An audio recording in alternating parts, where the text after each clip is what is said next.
is still hovering, near $4 a gallon. And the White House is writing a task force to find out why to Eric Bolling, who has disagreed with just about everything the Obama administration has done in the economy. But this time he says the president might be doing the right thing. You know, I heard about your position on this, and I've been following you, and I said, you know, maybe Eric's been working too hard. What the heck? So what do you suspect? Here's the thing. Look, prices go up. People cry, I'm being gouged. It's killing me. But the reality is, on the way up, refiners, oil companies, even mom-and-pop gas stations have to keep up with the new price of oil and gas in their tank. They have to raise their price. So is there gouging? Perhaps. On the way down, it opens up a whole new can of worms, Neil. On the way down, the gouging is when it really happens. And the problem is, consumers don't care. Who's gouging? It could gouge all the way down the line. Right now, I got to tell you something, Neil. 23 years in the oil business and around the oil business, I've never seen a bigger profit margin on a barrel of oil to a refiner, not an oil company, not the producer who brings an explorer who brings it out of the ground. The refiners are making close to $30 a barrel on a barrel of gasoline. So they put the barrel in the one end of the refinery, comes out the other as gasoline, and they're making about 70 cents a gallon. That's more than it's ever been in history. 23. Even during the whole Katrina period.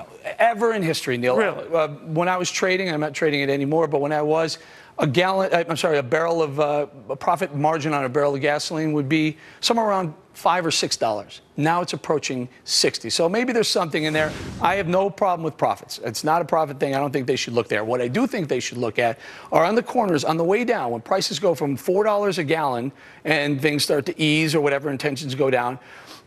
Gasoline prices should go down with the oil price eventually, not overnight, but eventually they'll work it through the system. But couldn't one argue that gasoline didn't keep up with the run up in oil? Where? Where in the world didn't? It did. Gasoline's up 116% in 2 years. Oil's up, about commensurate, about the same amount. It's on the way up. I thought oil was up a lot more. I thought that in this last year spike in particular, gas just didn't keep up. So you think? No, on the way up, look, there's no one who's going to sit there and sell gas for less than what they're paying for what they put in the ground. They're going to put. But would it be the dealers, the refiners? Would it be the speculators? Would it be all of the above? I think you really have to take a look at the dealers on the way down. And it sounds bad and it sounds harsh, because they don't make a ton of money, but on the way down, if they're getting gas for $1 less than they're posting on their corner, that can happen.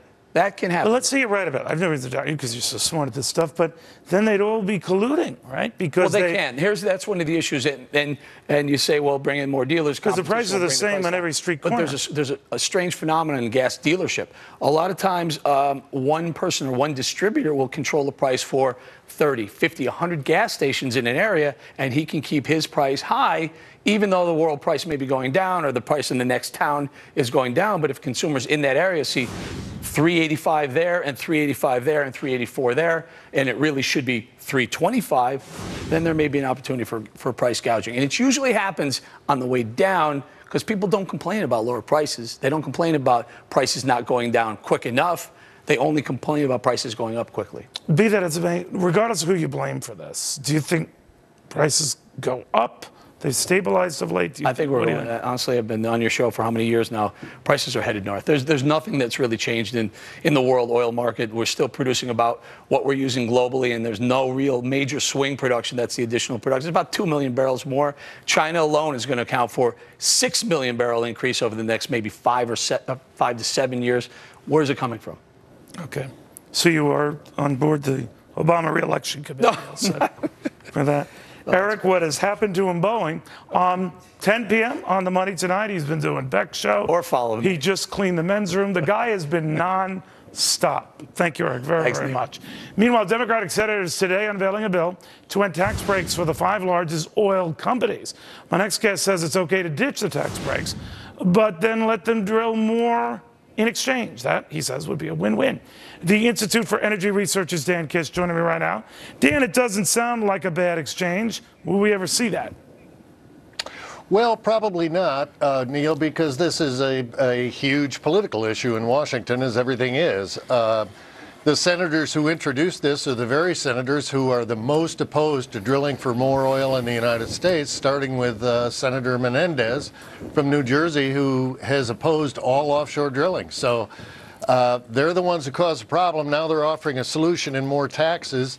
In essence, if we could get the entire corporate tax rate lower and stop all of the energy subsidies across the board, including the ones that the president supports so much, then we'd probably have a much more equitable system, and we could go forward with a market instead of a political answer to our energy problems. Yeah, I've been talking to a lot of oil guys that the subsidies are not a drop dead issue for them. Many of them have been making a lot of money. They don't need it. Some of the smaller guys would disagree with that, but by and large, that's been their view. But what we do, Dan, as you astutely pointed out, is we swap out these credits. So we take away from one, give to others. And it's these other technologies that would benefit. And I'm wondering to what end? If we just went cold turkey on all of them, what would happen?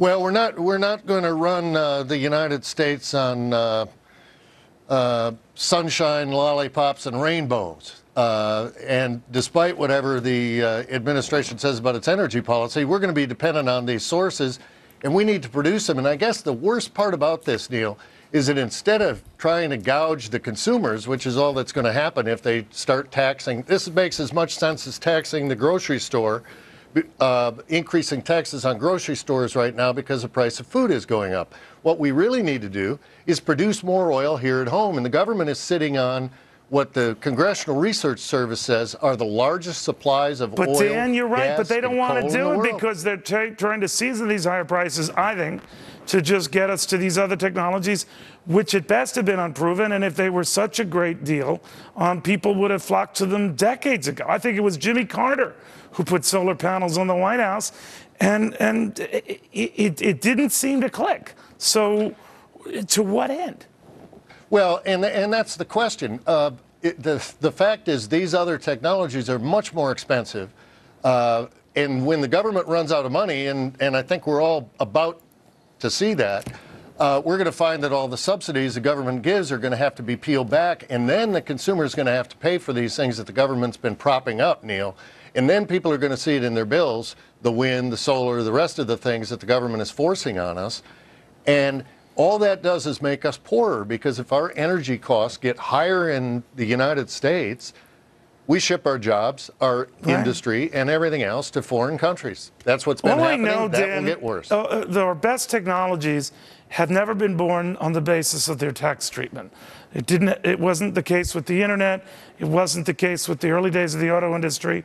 They came to their own fruition because people liked what they saw. Anyway, I guess it's just weird. Dan, Henry Ford didn't get a federal grant. Right. The horse and buggy industry did. Dan, thank you very much. Dan Kish, wise words all. Remember when the Supreme Court passed on hearing an expedited appeal of the health care law, said